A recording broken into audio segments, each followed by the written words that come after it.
Fat Karen mocked Judy's height. Seconds later she was crying in front of America, but what Karen didn't know was that Judy had been secretly helping her own daughter for months, and the phone in Judy's pocket contained screenshots that would destroy Karen's reputation forever. The Beverly Hills Hilton's grand ballroom glittered under crystal chandeliers, its polished marble floors reflecting the designer gowns of 300 of California's most influential women. The annual Women's Empowerment Gala had drawn senators, wives, tech billionaires, Hollywood producers, and social media moguls, all gathered for what was supposed to be an evening celebrating female leadership. The air buzzed with the soft clink of champagne glasses and the murmur of networking conversations. Each woman dressed in her finest, the jewelry catching the light like scattered stars. Before we dive into this incredible case, tell me in the comments where you're watching from. I love seeing where my viewers are around the world. And don't forget to hit that subscribe button so you never miss more unbelievable cases like this one. Now, sit back, relax, and enjoy the video. At the center of the room, a stage draped in midnight blue velvet awaited the evening's keynote speaker. Among the crowd stood Karen Mitchell, a woman whose presence commanded attention not through grace, but through sheer intimidation. At 5'8" and draped in a custom Valentino gown that cost more than most people's cars, Karen was known throughout Beverly Hills as someone who got what she wanted through cutting remarks and strategic cruelty. Her platinum blonde hair was swept into an elaborate updo and her neck bore a diamond necklace worth more than a house. She was the kind of woman who measured her worth by how much smaller she could make others feel across the room. Barely visible among the towering figures and heels stood Judy Chen. At 4 feet 10 inches, Judy looked almost childlike among the crowd of powerful women, her simple black dress modest compared to the designer creations surrounding her. Her dark hair fell in gentle waves to her shoulders, and her brown eyes held a nervous energy that made her seem younger than her 32 years. She clutched a small purse tightly, her knuckles white with tension. Most people in the room had no idea who she was or why she'd been invited to speak at such a prestigious event. They saw her height, her simple appearance, her obvious discomfort, and dismissed her as someone's assistant or a +1 who'd wandered into the wrong crowd. What they didn't know was that Judy Chen had built a multi-million-dollar motivational speaking empire from nothing. What they couldn't see was the phone in her purse containing screenshots that would change everything. The evening's moderator, a polished news anchor with silver hair and a practiced smile, stepped to the microphone. She called for attention, her voice cutting through the chatter as photographers positioned themselves around the stage. The crowd settled into their seats, wine glasses still in hand, preparing for what they expected to be a routine evening of speeches about empowerment and networking. Karen had positioned herself in the front row, her posture regal, her expression one of barely concealed boredom. She'd attended dozens of these events, and they all blended together in her mind. Wealthy women congratulating themselves for their success while writing checks that would earn them tax deductions and social credit. She glanced around the room, with the practiced eye of someone used to being the center of attention, noting who was wearing what, which conversations might be worth joining later, and which people she could safely ignore. When the moderator announced that the keynote speaker would be Judy Chen, a wave of confused murmurs rippled through the crowd. Most had never heard the name. Karen leaned toward the woman beside her, a real estate mogul with whom she'd shared many cutting observations about their fellow attendees. "Who on earth is Judy Chen?" she whispered, her voice dripping with disdain. Her companion shrugged, equally puzzled.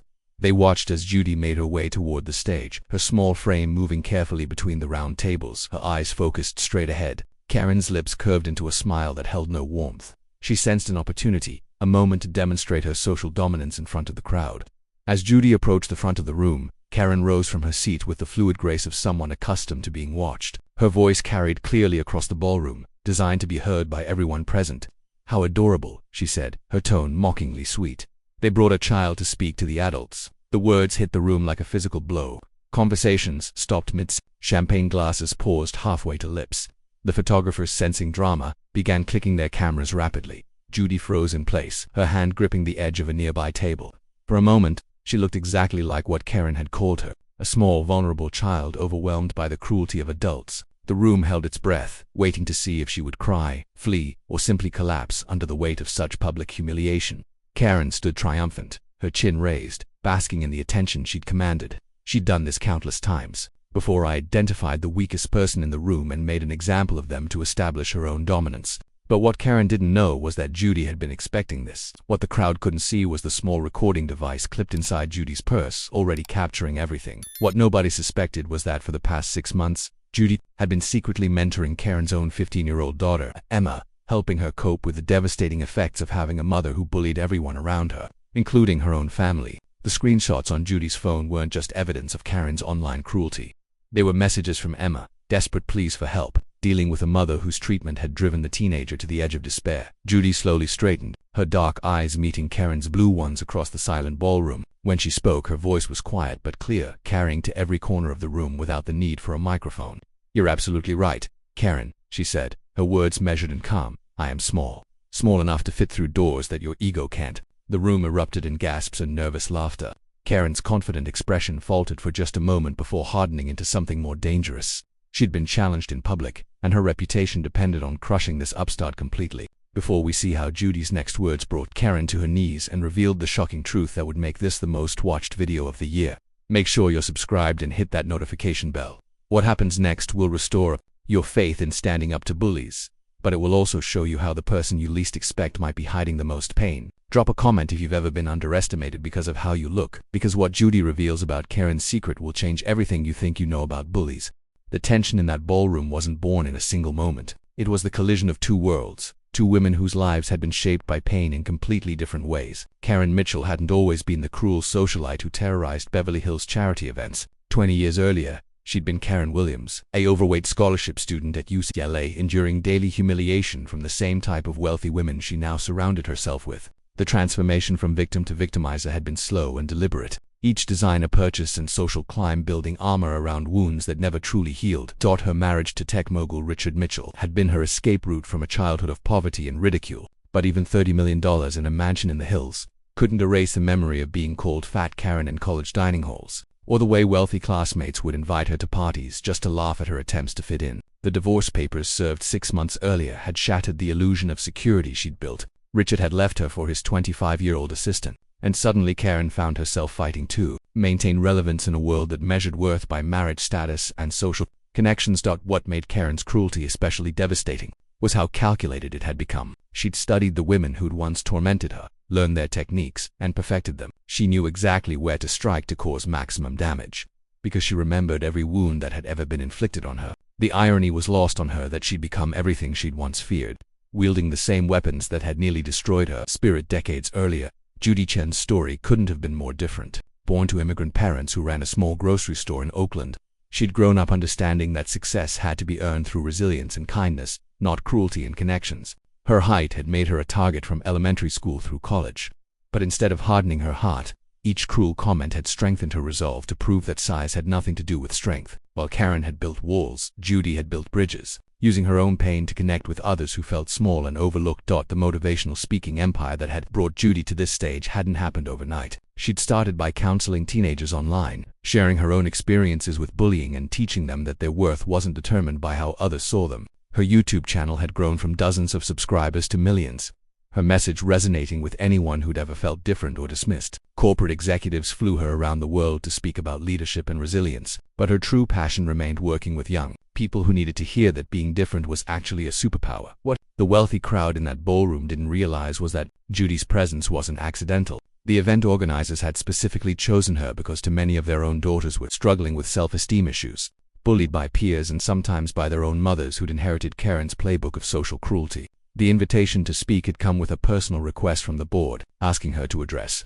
the toxic culture that had developed among the elite circles where appearance and status determined worth.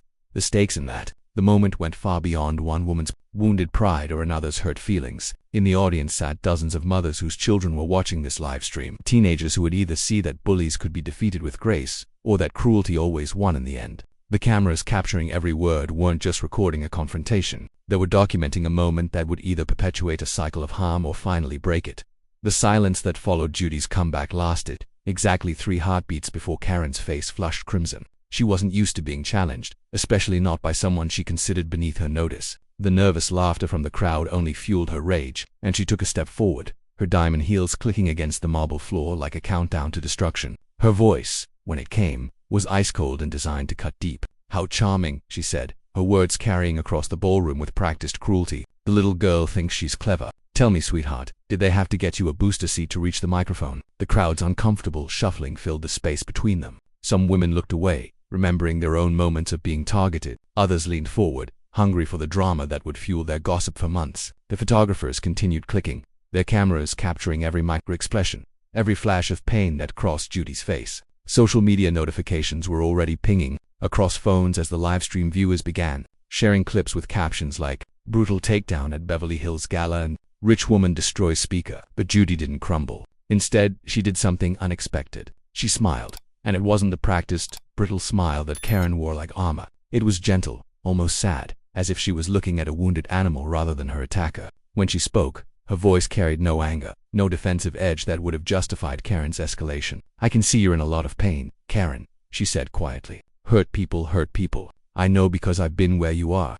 The words hit Karen like a physical blow. She hadn't expected compassion, and she certainly hadn't expected to be seen through so clearly. For a moment, her mask slipped, and the room caught a glimpse of something raw and vulnerable beneath the designer facade. But vulnerability felt like weakness to Karen, and weakness was dangerous in her world. She rallied quickly, her voice becoming even more vicious. "Don't you dare psychoanalyze me, you insignificant little nobody. Do you have any idea who I am? What I could do to your pathetic little career with a single phone call?" The threat hung in the air like poison gas. Several audience members shifted uncomfortably, recognizing the ugly reality of how power worked in their circles. Karen Mitchell did have connections, influence, the ability to destroy careers and reputations with whispered words at the right dinner parties. Judy should have been terrified. Any reasonable person would have backed down, apologized, retreated to safety. Instead, she reached into her small black purse and pulled out her phone. Her fingers moved across the screen with deliberate precision, scrolling through something that made her expression grow increasingly grave. "You're right, Karen," Judy said, her voice still soft but now carrying an edge of steel. "You could probably destroy my career, but before you do, there's something you should know.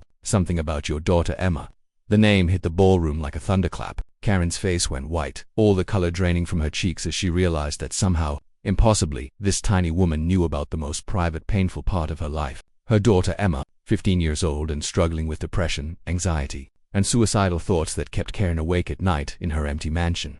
Judy held up her phone, the screen visible to the front rows of the audience. "For 6 months, your daughter has been messaging me every night, crying, Karen, crying because of how you treat her, how you treat everyone around her. She's been begging me for help because she can't understand why her mother is so cruel to people who don't deserve it." The room was dead silent now. Not a glass clinked, not a chair creaked. Even the photographers had stopped shooting, sensing they were witnessing something too intimate, too devastating to capture. Karen's hands began to shake. The phone in Judy's hand contained screenshots of conversations with Emma, messages that revealed the depth of a teenager's pain and her desperate search for someone who could help her understand why her mother had become a monster. Judy had been that lifeline, spending hours each week counseling Emma through panic attacks, self-harm scares, and the crushing weight of living with a parent whose approval seemed impossible to earn. "She sent me this last week," Judy continued, her voice breaking slightly as she read from the screen. "Mom called the waiter stupid tonight because he brought the wrong wine. I was so embarrassed I wanted to disappear. Why is she like this? Why does she have to hurt everyone? I'm starting to think I'm just like her, and that scares me more than anything." The words fell into the silence like stones into still water, creating ripples that spread through the audience and would continue spreading long after this night ended. Karen's sobs echoed through the silent ballroom, raw and uncontrolled, the sound of 20 years of buried pain finally breaking free. Her carefully applied makeup ran in black streams down her cheeks, and her diamond earrings caught the light as her head shook with each wave of grief. The woman who had terrorized charity events and social gatherings for decades was gone, replaced by someone broken and human and desperately sorry. The 300 witnesses to her collapse sat frozen, unsure whether to look away or lean closer, caught between the instinct to protect someone's privacy and the inability to turn away from such a complete transformation. Judy stood watching for a moment, her own eyes filling with tears. She had expected Karen to be angry, defensive, maybe even more cruel when confronted with the truth. She hadn't expected this complete dissolution, this raw acknowledgement of how far the damage had spread. Without hesitation, Judy crossed the space between them and knelt beside Karen's chair, her small hand reaching out to touch the shoulder of a woman who had just publicly humiliated her minutes earlier. The gesture sent a ripple of shock through the audience. Here was grace in its purest form, comfort offered to someone who had tried to destroy her. "I know who you used to be," Judy whispered, her voice just loud enough for the nearby tables to hear. "Emma showed me your college photos. You were radiant, Karen. You can be that person again." Karen looked up through her tears, mascara streaking her face, her perfectly styled hair now disheveled. For the first time in years, she looked her age, vulnerable and lost and desperately in need of the kindness that Judy was offering without condition. The moderator, who had been standing frozen at the podium, finally found her voice. "Perhaps we should take a brief intermission," she suggested, but Karen shook her head violently. She struggled to stand, Judy's steady hand helping her find her balance. When Karen finally spoke, her voice was hoarse and broken, but it carried clearly across the silent room. "No," she said, "they need to hear this. My daughter needs to hear this. She turned toward the cameras that had been live streaming the event, knowing that Emma was watching from home, probably horrified by what she was seeing. "Emma, baby, if you're watching this, I am so sorry." Karen's voice cracked on every word. "You asked your friend Judy why mommy became so mean, and the truth is, I forgot who I was supposed to be. I forgot that being hurt doesn't give you permission to hurt others. I forgot that being powerful means protecting people, not destroying them." The audience watched transfixed as Karen Mitchell, the social queen of Beverly Hills, continued her public confession. Several women in the crowd were crying now, recognizing their own capacity for cruelty in Karen's words. "I became everything I once hated," Karen continued, her voice growing stronger with each admission. "I turned into the women who made my life hell in college, and then I brought that poison home to you. I made you afraid of becoming like me, when the truth is, you're already better than I ever was. You reached out for help when you were drowning. You found someone who could teach you kindness when I had forgotten how to show it." She looked directly into the camera, tears streaming freely. "I don't know if you can forgive me, Emma, but I promise you this ends tonight. The cycle ends with me."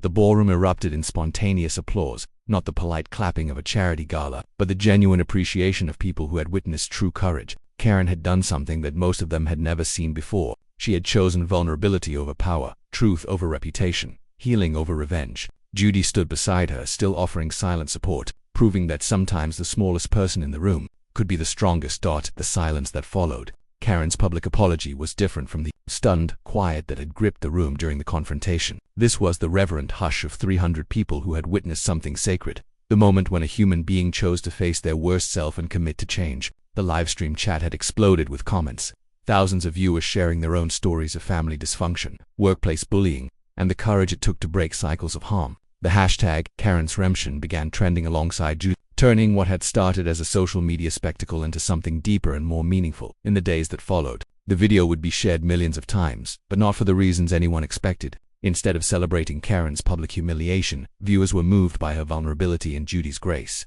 Teachers showed it in classrooms to discuss empathy and forgiveness. Therapists used it to help clients understand how hurt people hurt people. Corporate trainers incorporated it into workshops about workplace dynamics and the difference between power and leadership. Karen's transformation wasn't just performative. Within a week, she had enrolled in therapy, reaching out to a trauma specialist who could help her understand how her own college experiences had shaped her into someone she didn't recognize. She began the difficult work of rebuilding her relationship with Emma, starting with honest conversations about her own pain and the ways it had poisoned their family dynamic. The first phone call between mother and daughter lasted for hours, both of them crying as Karen finally explained why she had become so cruel, and Emma shared how isolated and afraid she had felt. Judy, meanwhile, found herself inundated with speaking requests and interview offers. News outlets wanted to understand how she had known exactly what to say to break through decades of defensive armor. The answer was simpler than anyone expected. She had listened. For 6 months, she had listened to Emma's pain without judgment, had asked questions without agenda, had offered support without conditions. When the moment came to confront Karen, she had simply reflected back what she had learned about the cost of unhealed wounds. The real victory wasn't captured by any camera. It happened 2 weeks later in a quiet coffee shop in Santa Monica, where Karen and Emma sat across from each other, both nervous but hopeful. Karen looked different without her designer armor, softer somehow, her gray roots showing where the platinum blonde had grown out. Emma was still cautious, still healing, but she was there. They were both there, choosing the hard work of rebuilding trust instead of accepting the easier path of permanent estrangement.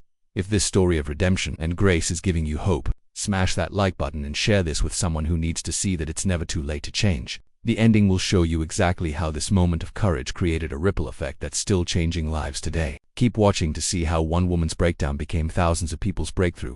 6 months later, Karen Mitchell stood on a different stage, this one in a high school auditorium in East LA, sharing her story with teenagers who knew exactly what it felt like to be bullied. Her designer gowns had been replaced by simple jeans and a sweater. Her platinum hair, now its natural brown, streaked with silver, she no longer felt the need to hide. Beside her sat Emma, no longer the broken teenager who had messaged Judy in desperation, but a confident young woman who had found her voice through watching her mother find hers.